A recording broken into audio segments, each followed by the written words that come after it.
Parang siyang filter sa TikTok. For today's video, meron tayong swatch ulit. This is from Cloud Beauty. Alam nyo ba, nung time na in-announce to nila Miss Heidi, nagabang talaga ako nung live kasi grabe yung sine. Like, imagine, from 199 pesos, naging 149 siya. Kaya, napabili na ako ng 3 shades kasi ang gaganda ng shades niya. So, ganyan yung itsura niya. Ganda ng packaging niya talaga, ano. And meron siyang weight. Hindi siya mukhang putyo-putyo, hindi siya mukhang cheap, ganyan. Mukha siyang mamahalin, guys. Ang first shade na ating i-swatch is this shade Coco or Cocoa. We have 3.8 grams for 199 pesos. At kapag nakasakto ka nga ng sale, di ba? Sobrang sulit. Actually, 199 pesos, sulit na rin siya for 3.8 grams. So, may tip ako sa inyo kasi nagamit ko na to. If you have dry lips like me, this product is matte talaga. Okay, wala siyang moisture. Matte na matte siya. So, ang ginagawa ko, ang prep ko, pag nagme-makeup ako, nagli-lip balm ako. And then, tinatanggal ko lang siya kapag maglalagay ako ng lipstick. And also, nag-scrub ako twice a week. Kasi baka manibago kayo since mahilig kayo kunwari sa mga glossy lips, 'di ba? This one kasi talagang matte talaga siya. Kasi nga naman, transfer proof nga naman 'to. Tsaka sa pagkain, hindi siya masyadong natatanggal talaga. Makikita niyo 'yan sa aking food test. Grabe talaga yung kapit niya. Tapos kahit mag-kiss proof kayo, hindi siya natatanggal, okay? So this one, ang ganda din niya for the price 199 pesos. Di ganyan siya. Ganyan siya i-open. Para hindi siya natatanggal agad, mag-spill sa bag nyo, babali sa bag nyo, 'di ba? Ganda, secured na secure siya. So, ayan yung itsura niya. This shade is Coco or Cocoa. And ito yung itsura niya. Ayan, ang ganda! Nung nakita ko siya sa swatches nila, sabi ko, ito talaga magugustuhan ko. So, lalagay natin siya sa lips. Wala akong nilagay na lip liner.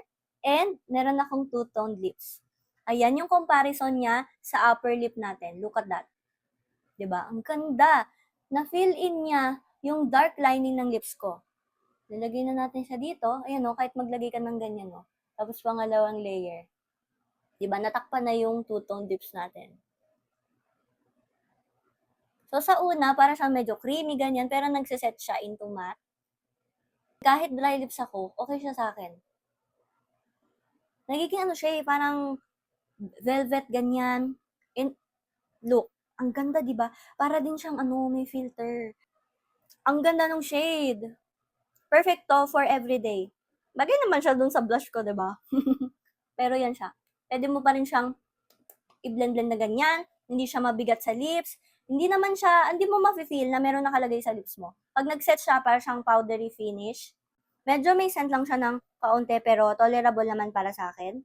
So again, this shade is Coco or Cocoa. Ang ganda. Perfect for everyday. You get this one. You have to remove this with makeup remover wipes o kaya yung makeup remover na may oil kasi mahirap din talaga siyang tanggalin. Next shade is Rose. This one is palaban din. Ito yung ginamit ko dun sa food test natin. And ang ganda niya. Look, di ba? So, lagyan natin siya sa lips. Pwede nyo rin siyang gawing blotted din eh. Pero ako kasi, since may two-tone lips ako, usually, full lip talaga yung ginagawa ko. Pero wala nang problema dun kasi pag nag-set naman siya, ang blurring din naman ng mga sides niya. Ayan. This one is may pagka-pink na peachy. Ang lakas nito maka-fresh. Kasi halimbawa wala kang ayos, tapos ito lalagay nyo, okay rin siya. So this one is rose. Ang ganda nito. Alam mo, minsan kasi pag nagsusut ako ng medyo pink na mga lipstick, parang nagiging orange siya sa akin. But this one, pink talaga yung atake niya sa akin. You get this also? Kumpletuhin nyo na lang kaya. Ako din, parang gusto ko na din kumpletuhin lahat. Ganda! Alam niyo ba, pag tinatanggal niyo siya, medyo meron din siyang naiiwan na konting stain. So, first time ko din magagamit yung vanilla. Okay, so, ayun yung tsura niya. And then, let's watch it. And, ayan siya. So, parang sa swatch natin, parang medyo magkakahawig sila. Pero, itong rose at saka yung vanilla, iba sila. Ito, may pagka-pink talaga. And itong ating vanilla is may pagka-red naman. So, this one is like toned down na red na may halong pink din. And then, lagyan na natin siya sa ating lips. Ang ganda din ng vanilla. Alam nyo, yung ganitong shade din, pwede rin to for everyday.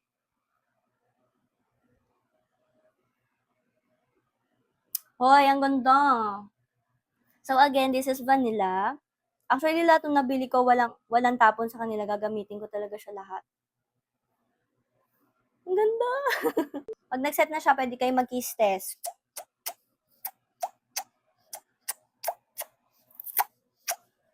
Mm.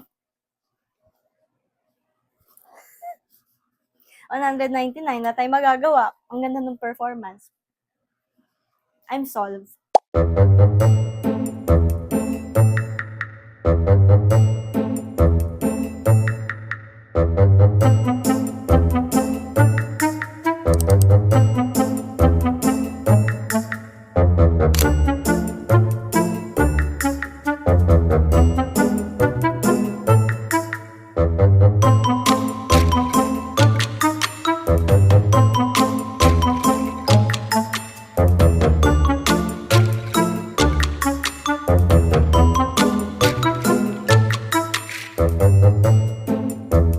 Kinikilig ako. Ang galing. Cloud Beauty. Miss Heidi.